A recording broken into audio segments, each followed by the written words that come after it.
Hello, it's Daniela Genus, also known as She's the Boss, founder of She's the Boss International, back with another lesson of the day. The lesson of the day series is focused on, this month, the whole of June, if you're watching live. The whole of June is dedicated to being a better entrepreneur. And today's lesson of the day is focused specifically on how to become a more resilient entrepreneur.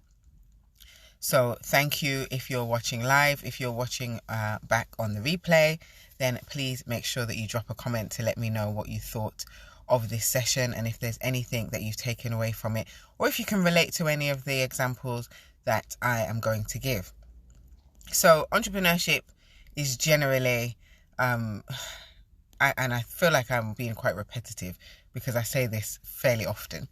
Entrepreneurship is filled with ups and downs, obstacles, challenges, and from one day to the next, you don't necessarily know what's going to happen or whether the plans that you kind of put into motion are going to come to fruition smoothly, and whether the people that you're working with, whether that's your team, whether it's partners, whether it's suppliers, are going to fulfill their end of whatever bargain that you have kind of negotiated or organized with them. And therefore, when you're kind of going through a situation, or not even when you're going through a situation, when you're trying to build a business and you're facing these kinds of situations, it's really important that you have a level of resilience. Because of the fact that things can go wrong, because obstacles occur, resilience is key to help you bounce back. And really, that's what, for me, resilience is about. It's not about not having an emotional response to challenges or to situations, because it's natural that if things go wrong, you may be angry, you may feel upset, you may feel down. I'm not saying that you shouldn't have an emotional response. I think it's really important. I think it's healthy to have an emotional response to some degree when things don't go your way, when things go wrong, when you're facing significant challenges and obstacles. However, a resilient person will have that emotional response and that being a measured emotional response, and they will find a way to continue pushing. So, I've got my motto: think big, take action, keep pushing. Resilience is really centered for me in this idea of keep pushing. So not kind of getting knocked off track, not letting the obstacles or the challenges totally derail you from trying to achieve your vision. So what I wanted to speak about on this session is some of the ways that you can become more resilient. Good morning, Customizably, Homeopathic Harmony, Women Who Influence. True. Good morning. Because if you're not able to build resilience, what you're going to find is that when these obstacles occur and you're getting kind of knocked way off track, it's going to take you longer to achieve success. It's going to take you much longer to achieve any vision that you've planned for yourself, if you ever achieve them. Because I've seen quite a few people who faced obstacles, faced challenges in their businesses, and excuse me, rather than continuing to pursue their business, they've allowed those things to break them, and they've stopped pushing. They've given up, and they've gone to work. They've gone into employment because they've decided, actually, entrepreneurship is not for me. And that is why you need to make sure that you're really building your resilience muscle, because it's going to stand you in good stead along the entire entrepreneurial journey. There's no successful entrepreneur that hasn't encountered terrible, in some cases, issues, problems, challenges. So don't feel that, I'm in business and it's all going to go smoothly, and at the first sign of something going wrong, I can just jump ship and leave. That's not a productive way of being an entrepreneur. What is more productive is recognizing and acknowledging that sometimes this is not going to be fun. Sometimes it's going to be hard. Sometimes I'm going to be up against it. But if I do these things, I can continue to keep pushing. So the first kind of key example that I want you to think about is knowing your strengths. If you know your strengths and you're clear on your strengths, when things go wrong, you're not going to suddenly feel like, oh my gosh, I'm terrible at everything. The world is against me. I should quit because I can't do X, Y, and Z. If you know your strengths and you know you're good at what you do, then when things go wrong, you'll recognize that it's not something that's because of you, unless obviously you caused it, in which case I'm going to come to that in a minute. you will recognize that it's just because sometimes things happen. And knowing your strength is part and parcel of building that resilience. So for me, for example, and I've told my story on the lesson of the day quite frequently, but I ran my own business, a business prior to this business, for 8 years. And in that business, like a plethora of things went wrong, and which led in the end to me having to sell the business. Now, resilience, I built a lot of resilience in that business, which is why now I feel like, my resilience muscle is strong, because I encountered so many challenges. But one of the key things that I always remembered was my strengths. I knew as a fact that there were specific things that I was very good at. And therefore, when things went wrong, not that I was blaming other people, because in some of the instances, it was my fault. And I think I've done a lesson of the day a couple of weeks ago about accepting taking responsibility, for your failures. So not all of them were I couldn't say it was because of someone else. Sometimes it was my fault.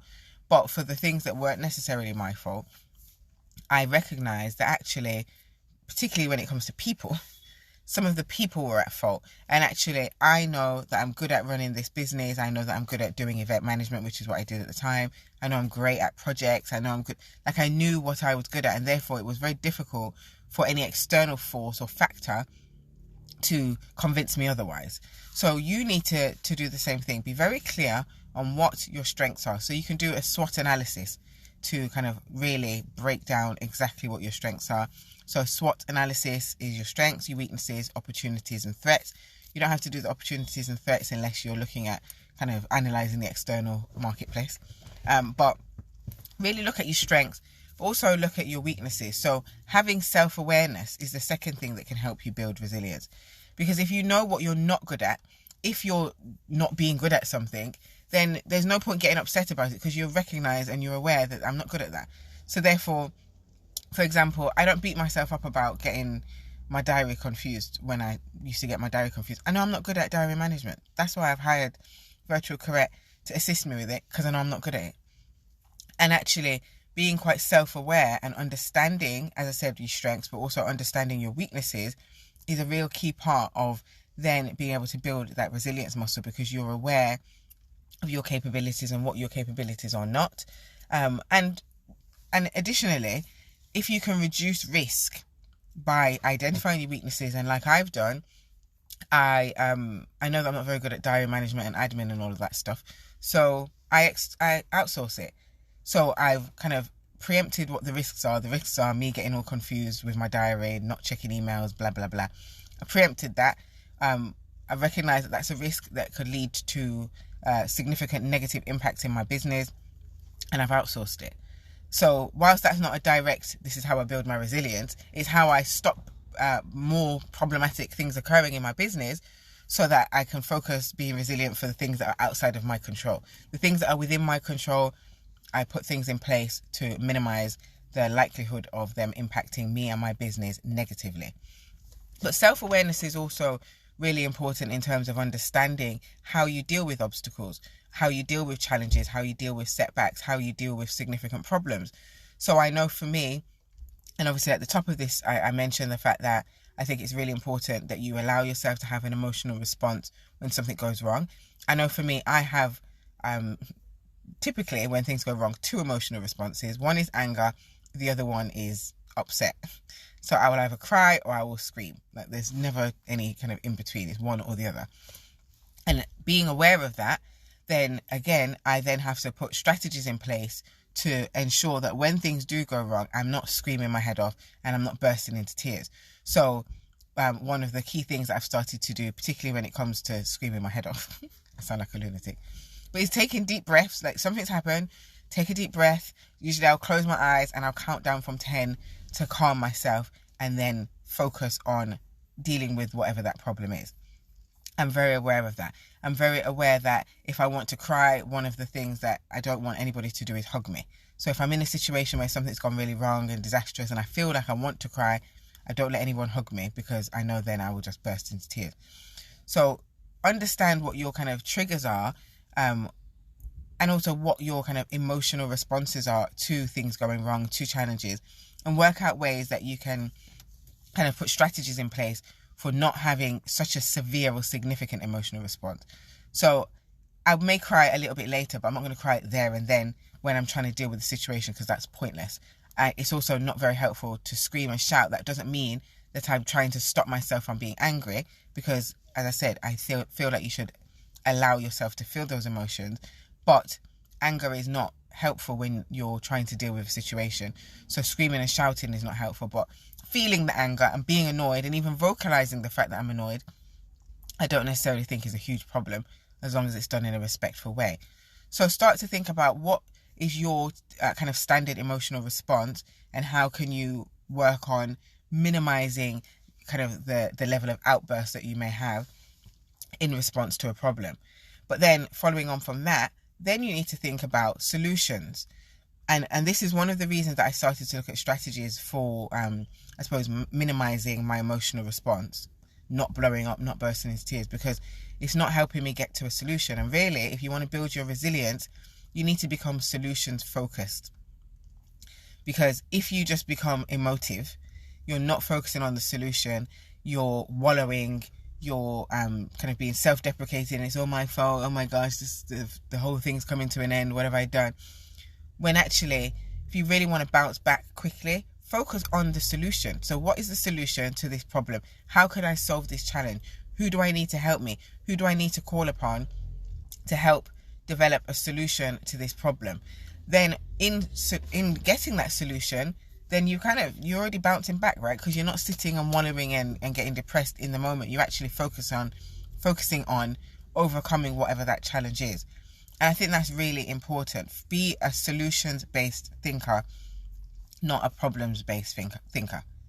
So one of my clients previously, and I used to have to give him a stern word quite often, because he was always having an extreme emotional response to the challenges that he was facing in his business. He was not very self-aware, and he would just want to wallow and just continually go through these negative feedback loops of, well, this has gone wrong, and oh my gosh, it's the end of the world. Why do these things keep happening to me? It must be me. I am the problem. I shouldn't be running this business. What am I doing? And it was just this negative loop that would continue over and over and over and over again. And I would say, well, quit then. Because actually, you keep telling yourself that you can't do it. You keep telling yourself that it's all you.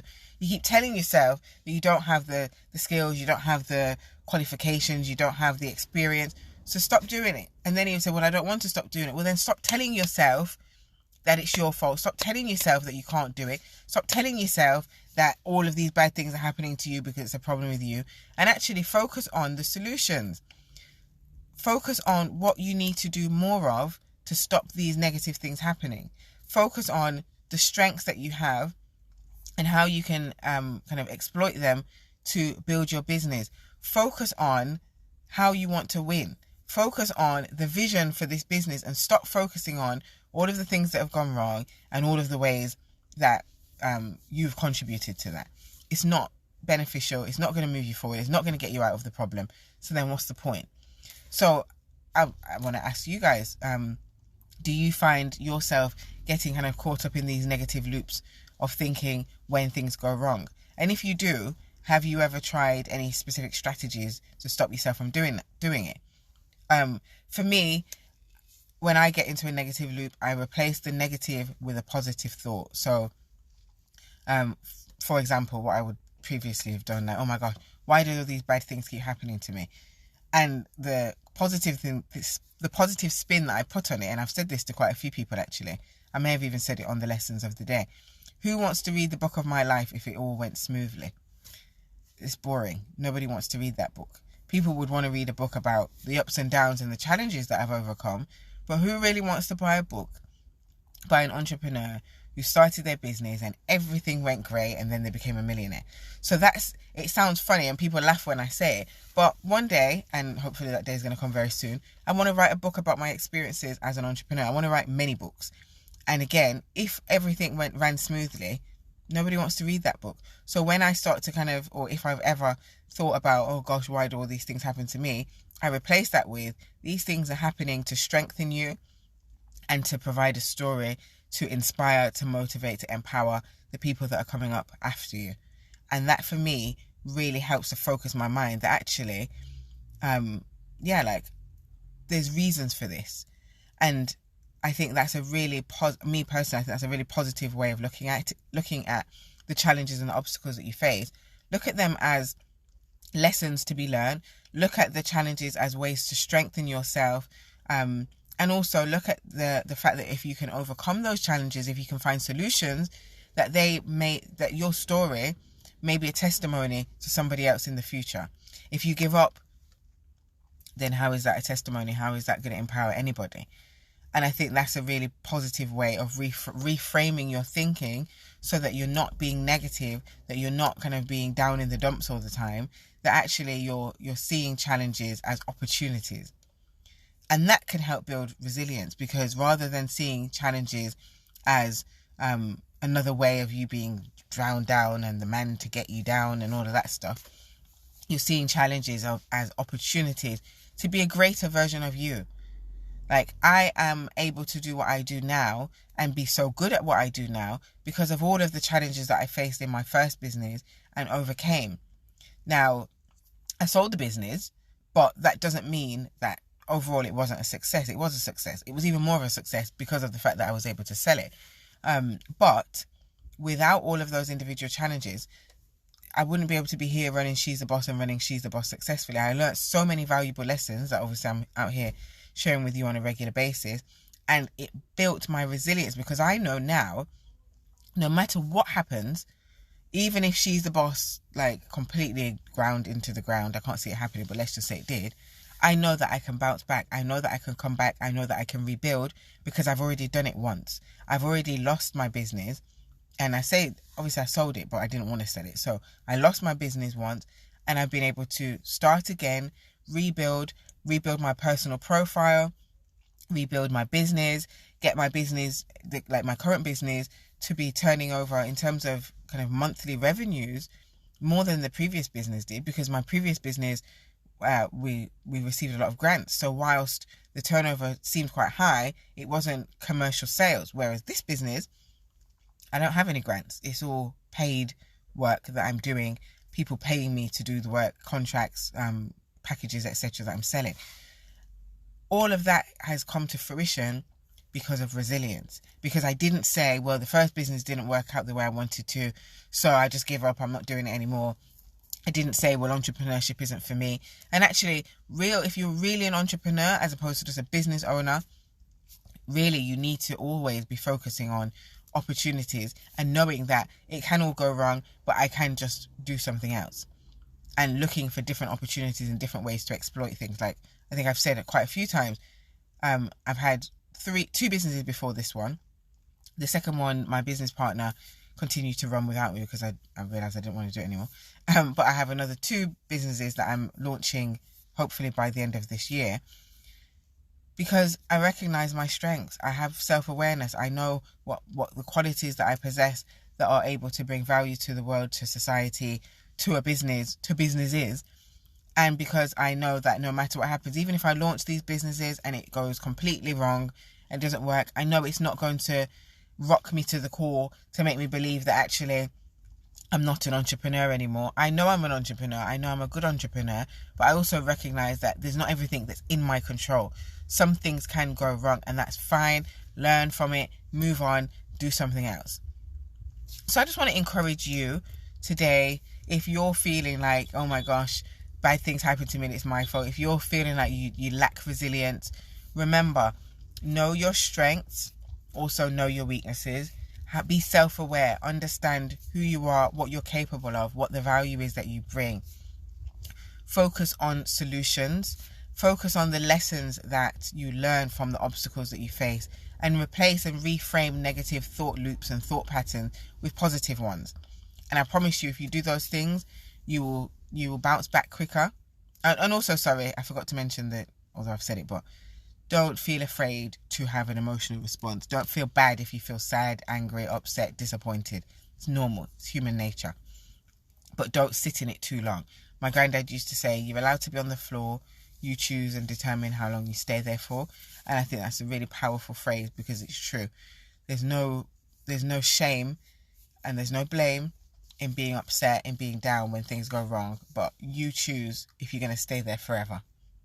and you don't want to stay there forever. It's not productive. It's not going to get you to the life that you want. It's not going to get you to success. It's just going to keep you stuck. So focus on the opportunities in the setbacks. Focus on the lessons learned. Focus on being a better you because of the challenges, not kind of blaming yourself because of them, if that makes sense. So thank you for tuning in this morning. If you are if you feel like in business you are not making the progress that you want, if you feel that you're getting kind of bogged down with challenges, with obstacles, and you really need some help with developing strategies for overcoming, get in touch. I have the perfect package for you. Guide My Vision includes a half-day vision session and 3 or 6 months one-to-one coaching where I can really help you with planning, strategizing your business, but also overcoming those limiting beliefs, really reframing your thoughts, building your confidence, building your resilience, and all of that good stuff. So if you're interested in that, visit my website, www.she'sthebossintl.com. Go to the contact us or contact me page, can't remember which one it is, and scroll down, book an exploration call. You can also go to the services page and see all of my other services, and you can book, you can download a brochure, that provides you with further information. Also, don't forget, on the 23rd of July, I'm going to be doing a Build My Business Masterclass. So if you really want to put the strong foundations in your business, if you want to get the templates that you need to have a standardized business, if you want to reduce your business's reliance on you, sign up. I'm currently doing an early bird offer, so you can pay £299 instead of $349.99 for this half-day masterclass. It's going to be amazing. You're going to get a workbook, you get audio recordings. I'm going to teach you the systems that you need and recommend the systems that you need. I'm going to teach you how to create a operations manual for your business that's really going to help accelerate your growth by reducing the reliance on you, automating some of your key processes, determining what should be outsourced, and all of that good stuff. So if you're interested in signing up for the early bird offer, drop me an email to bookings@she'sthebossintl.com. If you pay before the 1st of July, then you get that discount. It's going up after the 1st of July, or on the 1st of July onwards. And remember also, I've got merchandise on sale. So I'm wearing one of my sweaters today. Think big, take action, keep pushing. I have another one that says Big Business Energy. They come in black, yellow, purple, and white. You can get the sweaters, hoodies, and t-shirts for both adults and for children. So if you want to purchase any of those, visit Instagram and I got the tea. So it's I.got.the and T being TEE. So they're the distributor for all of my merchandise. So purchase, join the She's the Boss movement. Think big, take action, and keep pushing as always. And I'll catch you next week, Tuesday. I don't know, is Tuesday the last day of June? I don't know. But anyway, catch me next week, Tuesday, for another lesson of the day. And thank you as always for tuning in. If you found this useful and you're watching on YouTube, please give us a thumbs up. If you're watching on the IGTV replay, as I said, please leave a comment. And also share the live. I'm going to share it on my IGTV. Share the live on your stories, or share it to people that you think needed to hear this morning. Remember, you are amazing. You can do it. Don't let the stresses of life, don't let the challenges of life tell you otherwise. You can. Just remember, as always, think big, take action, and keep pushing. That's the key bit. Keep pushing. Have a great day, and you too, customizably.